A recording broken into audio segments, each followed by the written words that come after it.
नमस्कार साथियों, कैसा लग रहा है आपको? देश की जीडीपी बढ़ते हुए आप देख रहे होंगे, लग रहा होगा कि सब कुछ कितना बढ़िया हो रहा है ना? मुझे भी ऐसा लग रहा है कि अब समय आ गया है कि आप लोग दोबारा से ताली बजाएं और थाली बजाएं और देखें कि किस प्रकार से आप देश की जीडीपी में अपना भी योगदान कर सकते हैं। अभी सरकार ने देखिए एक काम तो निश्चित तौर पे कर दिया है, और वो काम क्या है? वो है कि आपको एक मौका और दे दिया है काम का, रोजगार का। जानते हैं ये रोजगार कौन है? आप ताली बजाइएगा, आप थाली पीटिएगा, आप मोमबत्ती जलाइएगा, टॉर्च जलाइएगा और देखिए कि आपको काम मिलेगा। काम होंगे दो। एक काम है सोचने का। आप सोचेंगे कि ये हुआ क्या। जैसे भक्त जो हैं सोच रहे हैं कि हम इसका एक्सप्लेनेशन जाके लोगों को क्या दे, क्या तर्क दे कि क्यों ऐसा हो रहा है। फिर कहेंगे कि 70 साल में ये हुआ। अभी आज बताऊंगी कि 70 साल में क्या हुआ और इन्होंने क्या किया। आपको ये भी बता दूं, सती कांता दास जो है, जो आरबीआई के गवर्नर है, उन्होंने कह दिया है कि तेल के दामों को सरकार को कम करना पड़ेगा। इसके अलावा उनके पास कोई चारा नहीं है। दूसरा काम आपको बताऊं, आपने पेट्रोल पंप में जाकर देखा है? देखिएगा, कल अवश्य जाइएगा। पेट्रोल पंप में जो मशीन होती है, जो मीटर होता है ना, जब वो कहता है कि इसमें देख लो कि जीरो है या नहीं, वहां पे देखेगा कि रुपए की जगह पे केवल 2 खाने होते हैं। यानी कि अब सरकार ने रोजगार का एक नया जुगाड़ कर लिया। जुगाड़ी सरकार है तो जुगाड़ी करेगी। अब देखिए, जो जुगाड़ की बात मैं कह रही हूं वो क्या है। अगर आप उसमें 100 रुपए का पेट्रोल होगा तो उसमें तो आएगा ही नहीं, तो उसके लिए नई मशीनें आएंगी। तो फैक्ट्री नई मशीनें बनाएंगी जिसमें 100 रुपए, 102 रुपए का रेट आ सके। तो ये तो नई उपलब्धि हो गई, और एकमात्र इस सरकार की, जो भारतीय जनता पार्टी मोदी सरकार है। अब इसमें जो भक्त हैं, अंधभक्त, उनको भी तो अपने उसमें पेट्रोल भरवाना है। अब वो कह रहे हैं कि एक पौवा भरवा लेते हैं। कितने का? 25 रुपए का पौवा, यानी कि 25 रुपए का तेल भरवाते हैं। इसलिए अब उनको जो है नौकरी मिल जाएगी इस मीटर को बदलने का। तो भाई लगाने के लिए भी तो कोई चाहिए। दिहाड़ी मजदूरों का काम है, पढ़ाई लिखाई से कोई लेना देना नहीं है। अब देखिए कि ये जो कहते हैं कि 70 साल में क्या हुआ, तो 70 साल ये ना कहे, क्योंकि 1947 से 2000 तक कितने साल हो गए? 57, और फिर 14 में तो मोदी जी आ गए, तो 53 प्लस 14 हो गए 67। यानी कि 67 साल जो कुछ देश ने बनाया उन सब को बेच डाला मोदी जी ने। अब कह रहे हैं कि हमारे देश में देखिए, Bharat petroleum, Hindustan petroleum, ONGC, Indian oil और बॉम्बे ऑयल, ये सारी बनाई गई थी, बॉम्बे हाई, ये सारी चीजें बनाई गई थी ताकि भारत जो है अपने आप के लिए तेल ढूंढे, तेल के रिजर्व ढूंढे, ताकि हम आत्मनिर्भर हो जाए उसमें। इनके आत्मनिर्भर की डेफिनेशन आपने देख ली है, मतलब हम तो कुछ कर नहीं सकते, अब जाओ तुम भूखे मरो। अब इन्होंने जो पेट्रोल के दाम बढ़ाए हैं, अब आप देखिए कि किस दाम पे ये पेट्रोल खरीद रहे हैं और किस दाम पे ये आपको बेच रहे हैं। और मतलब मजे इस बात के आ रहे हैं कि बेचारे अंध भक्तों को कितनी परेशानी हो रही है, क्योंकि ये उन पर भी असर कर रहा है और उसके लिए वो कुछ आपको तर्क नहीं दे पा रहे। तो वो क्या कहेंगे? आपको क्यों परेशानी हो रही है 70 साल में? अरे 70 साल में जो बनाया था जिससे हम तेल में आत्मनिर्भर हो जाते, वो बेच डाला है। और अब देखिए, मैं आपको दामों के बारे में बताने के पहले आपको ये अवश्य बताना चाहती हूं कि किसने क्या कहा। डॉक्टर सुब्रमण्यम स्वामी ने क्या कहा कि राम के राज्य में पेट्रोल सीता के राज्य नेपाल और रावण के राज्य श्रीलंका से कहीं ज्यादा है। और आपको बता दूं कि जो डेटा मेरे पास है उसके हिसाब से नेपाल में 69 रुपीज, और चलिए बाकी तो भूल जाइए, पाकिस्तान में 51 रुपये प्रति लीटर पेट्रोल बिक रहा है।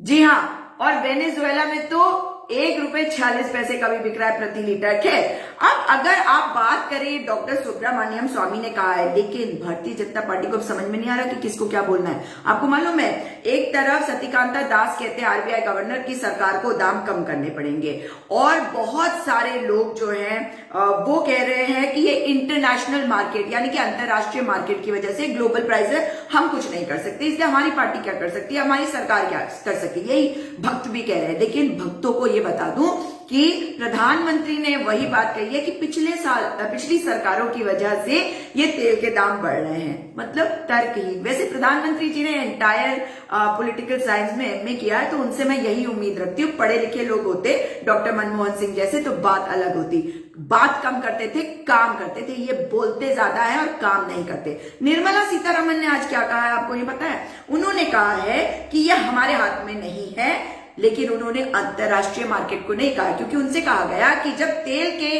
दाम अंतरराष्ट्रीय मार्केट में कम हुए हैं तो ये बताओ कि आप लोग क्या कर रहे हैं। तो उनका कहना है कि जो ऑयल मार्केटिंग कंपनी है भारत में, ये हमने प्राइस जो है उनको फ्री कर दिया कि आपको जो जी में आए करो। ये निर्मला सीतारमण का बयान है भाई, और वो कह रही है कि उनकी मर्जी है कि वो बढ़ाएंगे या कम करेंगे। इसलिए केंद्र को, राज्यों को और इन कंपनीज को साथ में बैठकर डिसाइड करना पड़ेगा कि क्या करना है। तो भारत के वो पीएसयूज जिससे हम तेल के मामले में आत्मनिर्भर बन जाते, वो भी इन्होंने बेच दिया, और आप जानते हैं कि आज ये देश को कहां ले आए। अब अगर मैं आपको बात करूं कि प्राइस जो है वो क्या है, अगर मैं 3 दिसंबर की बात करना चाहती हूँ आपसे कि 3 दिसंबर को जो ये जो मार्केट प्राइस था क्रूड ऑयल का, उसके बारे में 48.18 डॉलर प्रति बैरल, एक बैरल में 159 लीटर होता है। तो अगर हम दामों को देखें तो करीबन 3,560 रुपए, 3,560 को आप डिवाइड करेंगे 159 से, तो क्रूड ऑयल का दाम आता है 22 रुपीज 39 पैसा पर लीटर। यानी कि 1 लीटर का दाम जब हम खरीद रहे हैं अंतरराष्ट्रीय बाजार से तो 22 रुपीज 39 पैसे हो गया। अब इसके ऊपर एक्साइज ड्यूटी इन्होंने कितनी लगाई है? इससे ज्यादा एक्साइज ड्यूटी है, 32 रुपीज 98 पैसा पेट्रोल पे। दाम बताया मैंने आपको क्रूड ऑयल का 22 रुपीज 39 पैसा 1 लीटर का, 1 लीटर से बता रही हूं मैं। 22 रुपीज 39 रुपीज में पैसे में खरीदा, उसके ऊपर एक्साइज जो है वो 32 रुपीज 98 पैसा है। और अगर दाम को आप देखेंगे तो आप ये समझ लीजिए कि जो 66 रुपए के करीब फर्क है जो दाम खरीदा और जिसमें बेचा, मतलब एंड कंज्यूमर यानी कि आपके पास आया। उसी तरह डीजल का प्राइस ले लीजिए, 22 रुपीज 39 पैसे में खरीदा, और डीजल जो आप खरीद रहे हैं उसमें अगर आप 80 रुपए मान के चलेंगे तो आप मुझे, या 78 मान लीजिए, जो भी मानना है आपने, तो आप देख लीजिए कि 48-50 रुपए इसमें किसको जा रहा है? ये बीच का पैसा है, इसमें टैक्स जाएगा, रिफाइनिंग जाएगा। आप कहेंगे भाई टैक्स कहां से आएगा? टैक्स के बारे में बता देती हूँ। जब यूपीए की सरकार गई और भारतीय जनता पार्टी की, मोदी वाली भारतीय जनता पार्टी की सरकार आई, तो जो एक्साइज ड्यूटी पेट्रोल पे था वो था 9 रुपए 48 पैसे प्रति लीटर, और आज है 32 रुपए 98 पैसे। मतलब इन्होंने जो बढ़ोतरी करी है एक्साइज ड्यूटी पर पिछले 6.5 सालों में, ये तो टैक्स है, ये इन्हीं के पास जाएगा। ये है 23 रुपए 50 पैसे, और खरीद हम रहे हैं 22 रुपए 39 पैसे में। तो यानी कि आप जितने का हम खरीद नहीं रहे उससे ज्यादा का तो केवल टैक्स लगा रहे हैं। तो रिफाइनिंग और कंपनी की प्रॉफिट के अलावा आपने टैक्स जो है वो क्रूड ऑयल के दाम से भी ज्यादा रखा।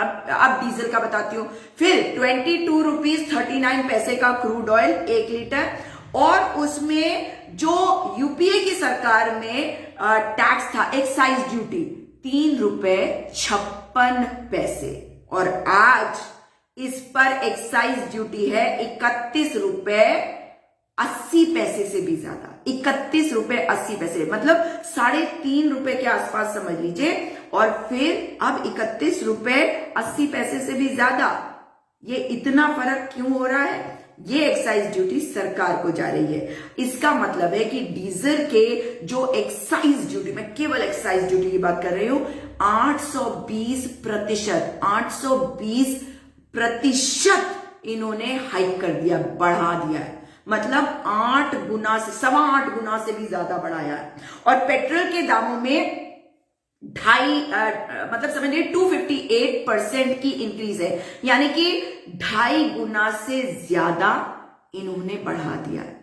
तो आप मुझे बताइए कि जब यूपीए की सरकार 9.5 रुपए से कम एक्साइज ड्यूटी लगा रही थी, तो कोरोना काल से जब हम निकल के आए हैं, जब लोगों की नौकरियां चली गई हैं, जब लोगों के पास रोजगार नहीं है, घर में खाने को रोटी की कैसे जुगाड़ होगी उसके बारे में सोचना है, तब सरकार क्या करेगी? और जीडीपी गिर रही है, तो क्या जीडीपी को ठीक करने के लिए आपसे लूटेंगे जब आपके पास पैसा नहीं है? यानी कि पहले तो आपकी जो जमा पूंजी थी, जो आपने बचत करी थी, वो नोटबंदी में निकाल दी, फिर जीएसटी ने मार मारा, और अब जो बचा कुचा आपके पास है आप उसे निकाल दीजिए, आपको ये मार सहनी पड़ेगी। अब देखिए कि मैं आपको एक और बात बता दूं, मैंने आपको दामों, क्रूड ऑयल के दामों के फर्क के बारे में नहीं बताया।